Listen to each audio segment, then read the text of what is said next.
성도님들 그동안 안녕하셨습니까? 코로나19 전염병으로 인해 2개월이 다 돼가도록 예배당에 모이지 못하고 있습니다.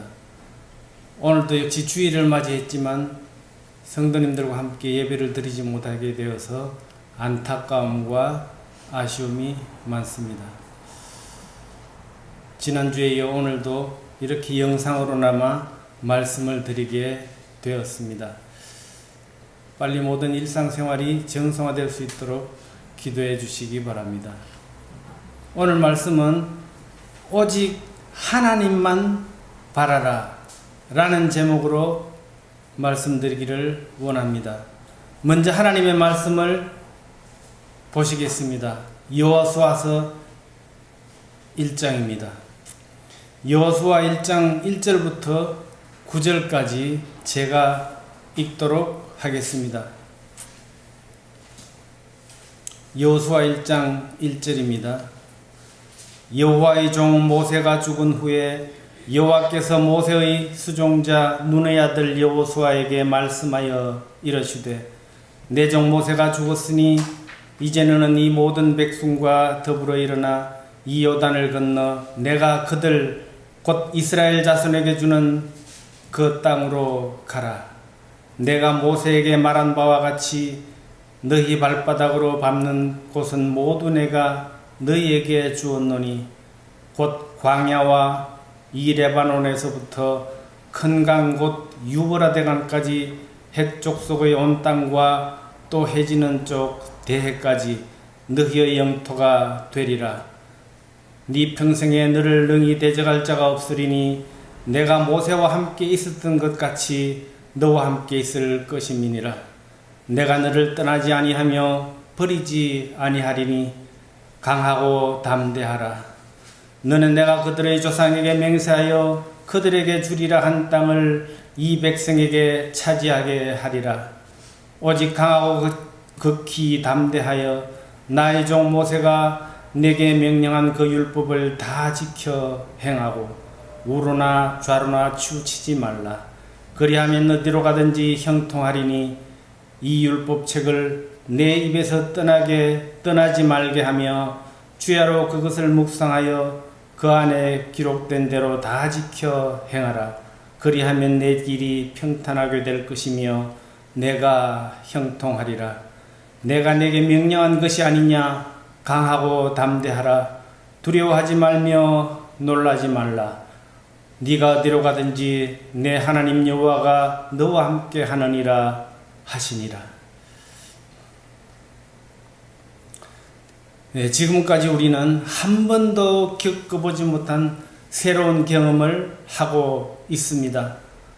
누구나 처음 겪는 일이기 때문에 시행착오도 많았습니다. 그동안 세계적으로 우리에게는 여러 차례 전염병이 찾아왔었습니다. 잘 아시는 대로 사스, 신종플루, 메르스 등 그런 전염병들을 우리는 지금까지 남의 얘기처럼 여겨왔었습니다. 그러나 신종 코로나19 바이러스는 남의 얘기가 아니었습니다. 이 전염병 사태로 인해 많은 것이 바뀌었고 많은 것을 우리는 잃어버렸습니다. 이 코로나 전염병을 대하는 사람들의 태도와 마음, 자세도 각각 다릅니다. 우리는 이 세상을 살아가면서 예상치 못한 어려운 문제에 부딪힐 때가 있습니다. 어려운 문제를 만나면 대부분의 사람들은 이걸 어떻게 할까 하고 고민을 하게 됩니다. 또 살아가면서 어떤 일을 할 때 누군가와 함께 일을 할 때는 열심히 잘 하던 일도 평소에는 잘 하고 있던 그 일도 혼자 맡게 되면 이걸 어떻게 할까 하며 두려워하고 걱정을 하게 됩니다. 오늘 본문에 보니까 이스라엘 민족의 지도자 모세가 죽고 난 뒤에 모세의 뒤를 물려받은 여호수아는 앞으로 어떻게 해야 될지 두려워하고 있었다는 것을 알 수가 있습니다. 1절에 보시면 여호와의 종 모세가 죽은 후에 여호와께서 모세의 수종자 눈의 아들 여호수아에게 말씀하여 이르시되, 이렇게 말씀하셨습니다. 두려워하고 어쩔 줄 모르고 있는 여호수아에게 하나님께서 말씀하셨습니다. 사람은 누구나 세상을 살아가면서 때로는 하늘이 무너진 것과 같은 놀라운 경험을 하기도 합니다. 그럴 때 어떻습니까? 앞이 캄캄해지고 내 인생은 이제 끝났다 라고 하면서 자포자기할 수도 있습니다. 믿음의 여호수아도 낭망에 사로잡혀 있습니다. 그러나 하나님은 두려움에 떨고 있는 여호수아를 향해 말씀하십니다. 여호수아 1장 9절에 내가 내게 명령한 것이 아니냐, 강하고 담대하라, 두려워하지 말며 놀라지 말라, 네가 어디로 가든지 네 하나님 여호와가 너와 함께 하느니라 하시니라. 여호수아 1장 1절에서 모세가 죽은 후에 라는 말씀으로 시작을 합니다. 이것은 여호수아에게 감당하기 힘든 막중한 책임에 대한 압박으로 다가왔습니다. 모세는 여호수아뿐만 아니라 이스라엘 백성에게 신과 같은 존재였습니다. 모세는 이스라엘 백성들에게 그 어느 누구보다도 위대한 사람이었습니다.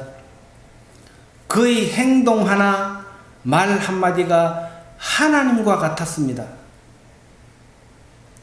그리고 또 모세는 이스라엘 백성들 앞에서 수많은 이적을 행했습니다. 물론 하나님께서 하신 것이지만 이스라엘 백성들에게는 모세가 이적을 행하는 것이 되었습니다. 여호수아는 하나님을 신실히 섬겼던 믿음의 사람입니다. 하나님을 신실히 섬겼던 믿음의 여호수아였지만, 그러나 반면에 여호수아는 모세를 믿고 의지해 왔던 사람입니다. 여호수아는 하나님만큼이나 모세를 믿고 의지해 왔습니다. 그렇게 40년 동안 믿고 의지하고 따랐던 모세가 이제는 죽었습니다. 모세는 신이 아니었고 모세는 하나님이 아니었습니다. 모세는 단지 사람일 뿐이었습니다. 그렇게 믿고 의지해왔던 모세가 죽었으니 이제는 누구를 믿고 의지할까? 그것이 바로 여호수아의 마음이었을 수도 있습니다. 우리는 어떻습니까? 우리 그리스도인들도 비록 하나님을 믿고 의지하고 살아간다고는 하지만 내가 믿고 의지했던 그 사람이나 또 내가 믿고 의지했던 그 물질이나 또 내가 믿고 의지했던 그 어떤 것이 내게서 떠나게 된다면 우리는 낭망하고 두려움에 빠질 수가 있는 것이죠. 이스라엘 백성과 여호수아가 그토록 믿고 따랐던 모세는 죽었습니다. 모세도 연약한 한 사람일 뿐입니다. 모세에게도 하나님의 은혜가 필요한 한 존재일 뿐입니다. 모세의 죽음으로 이스라엘 백성들과 여호수아 역시 두려움 가운데 빠졌습니다. 우리는 종종 우리가 의지하고 기대던 사람이 죽거나 헤어지게 되면 때로는 하나님도 나를 떠났다고 생각할 수도 있습니다. 그러나 우리가 분명히 알아야 할 것은 모세는 죽었으나 하나님은 죽지 않았다는 것입니다. 모세가 여호수아를 떠났다고 해서 하나님도 여호수아를 떠난 것이 아닙니다. 하나님은 영원히 살아 계시는 분입니다. 모세의 죽음으로 여호수아는 낭망에 빠졌습니다. 그러나 모세의 죽음은 절망이 아니라 새로운 희망이라는 것이죠. 모세의 죽음을 통해서 오직 살아계신 하나님만을 의지하고 바라보게 하는 더 큰 믿음과 소망을 여호수아에게 갖게 해 주셨습니다. 두려워서 어쩔 줄 모르고 망설이고 있는 여호수아에게 하나님은 말씀하십니다.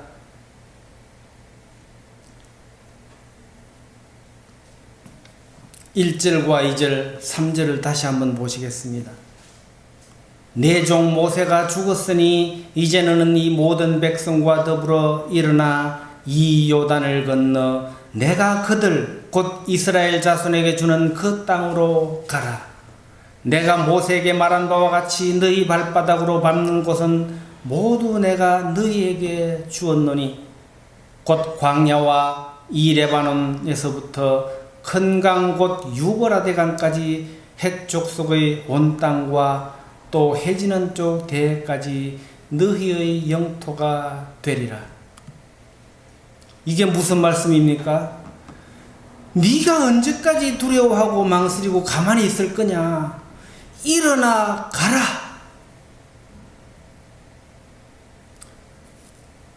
하나님께서는 우리들에게 약속해 주셨습니다. 이스라엘 백성들에게 약속해 주셨죠. 반드시 주기로 약속한 그 땅, 가나안. 주기로 약속하셨다 할지라도 가만히 있으면 그저 주어지는 것이 아닙니다. 두려워서 떨고 주저앉아 있는데 하나님께서 허락하실까요? 그렇지 않습니다. 하나님은 공평하신 분입니다. 수고한 대로 갚으시는, 말씀은 찾지 않겠지만 수고한 대로 갚으시는 하나님입니다. 수고하지 않으면 그 대가를 받을 수 없습니다. 이것이 바로 하나님 나라의 원리인 것이죠. 우리는 연약한 인간이기 때문에 서로서로를 믿고 의지하고 살아갑니다마는 언젠가는 헤어지고 떠나게 됩니다. 두려움에 떨고 있는 여호수아와 이스라엘 백성들에게 하나님이 말씀하십니다. 5절과 9절을 보시면 이렇게 말씀하셨습니다. 내가 모세와 함께 있었던 것 같이 너와 함께 있을 것임이니라. 내가 너를 떠나지 아니하며 버리지 아니하리니. 9절 후반절에도 이렇게 말씀하셨죠. 네가 어디로 가든지 내 하나님 여호와가 너와 함께 하느니라. 그리고 또 뭐라고 말씀하셨습니까? 하나님께서 여호수아에게 무려 3번이나 반복적으로 말씀하셨습니다. 6절과 7절과 9절에 말씀하셨죠. 강하고 담대하라. 6절에도 강하고 담대하라. 7절에도 오직 강하고 극히 담대하여 9절에도 강하고 담대하라. 두려워하지 말며 놀라지 말라. 두려워 떠는 여호수아를 향하여 말씀하셨습니다. 내가 너와 함께 하겠다. 너를 떠나지 않겠다. 너를 버리지 않겠다. 그렇기 때문에 너는 강하고 담대하라. 우리가 맞닥뜨리고 살아가고 있는 세상 속에서 우리가 어떻게 승리할 수 있을까요? 하나님은 아주 분명하고 강하게 말씀하셨습니다. 8절에 이렇게 말씀하셨죠. 이 율법책을 내 입에서 떠나지 말게 하며 주야로 그것을 묵상하며 그 안에 기록된 대로 다 지켜 행하라. 그리하면 내 길이 평탄하게 될 것이며 내가 형통하리라. 뭐라고 말씀하셨습니까? 율법책, 하나님의 말씀을 우리의 입과 삶에서 떠나면 안 된다는 것입니다. 시편 찾지는 않겠습니다만 시편 1편 2절에서도 말씀하셨습니다. 주야로 그것을 묵상하라고. 묵상하다 라는 말은 중얼거리다, 반복하여 소리내어 말하다 이러한 뜻이 담겨 있습니다. 말씀을 읽지 않기 위해서 어떻게 해야 됩니까? 입술로 소리내어 말하라. 모세는 죽었습니다. 아무리 위대한 사람도 죽을 수밖에 없습니다. 모세도 역시 도울 힘이 없는 연약한 한 사람일 뿐이었습니다. 그러나 하나님은 영원히 살아계십니다. 살아계실 뿐만 아니라 절망에 빠진 우리를 위로하시고 도우시고 함께 하신다고 하셨습니다. 아무것도 없다고 생각될 때, 나는 이제 의지할 대상이 없다고 생각할 때 낙심하지 마십시오. 나와 함께 하시는 분은 바로 하나님이십니다. 그래서 하나님께서 시편 146편 3절과 4절에서 이렇게 말씀하셨습니다. 귀인들을 의지하지 말며 도울 힘이 없는 인생도 의지하지 말지니 그의 호흡이 끊어지면 흙으로 돌아가서 그날에 그의 생각이 소멸하리로다. 야곱의 하나님을 자기의 도움으로 삼으며 여호와 자기 하나님에게 자기의 소망을 두는 자는 복이 있도다. 뭐라고 말씀하셨습니까? 언젠가는 죽어서 떠날 수밖에 없고 도울 힘이 없는 사람을 의지하지 말고 하나님께 도움을 구하고 하나님께 소망을 두고 살아라. 그리고 또 하나님께서 시편 62편에 이렇게 말씀하셨습니다. 시편 62편 1절부터 6절에 보시면 두 번이나 반복해서 말씀하십니다. 제가 한번 읽어보도록 하겠습니다. 시편 62편 1절에 나의 영혼이 잠잠히 하나님만 바라며 나의 구원이 그에게서 나오는도다. 또 5절에 보시면 나의 영혼아 잠잠히 하나님만 바라라. 무릇 나의 소망이 그로부터 나오는도다. 왜 그러냐? 6절에 오직 그만이 나의 반석이시요 나의 구원이시요 나의 요새이시니 내가 흔들리지 아니하리로다. 뭐라고 하셨습니까? 오직 하나님만이 나의 구원이시고 또 하나님만이 나의 소망이시고 하나님만이 나의 반석이시다. 그러니 잠잠히 하나님만을 바라보고 하나님만 의지하고 살아라. 그리고 오늘 본문 말씀 마지막 9절에 이렇게 말씀하셨습니다. 내가 내게 명령한 것이 아니냐? 강하고 담대하라. 두려워하지 말며 놀라지 말라. 네가 어디로 가든지 네 하나님 여호와가 너와 함께 하느니라 하시니라. 뭐라고 하셨습니까? 네가 어디로 가든지 하나님이 너와 함께 할 것이다. 그러니까 오직 하나님만 바라보고 살아라. 사람의 의지하지 말아라. 바로 여호수아에게 말씀하셨습니다. 바로 나에게 말씀하셨습니다. 이상으로 말씀을 마치겠습니다. 다음에 만나뵐 때까지 영육간에 강건하시고 승리하시기를 소원합니다. 살롬.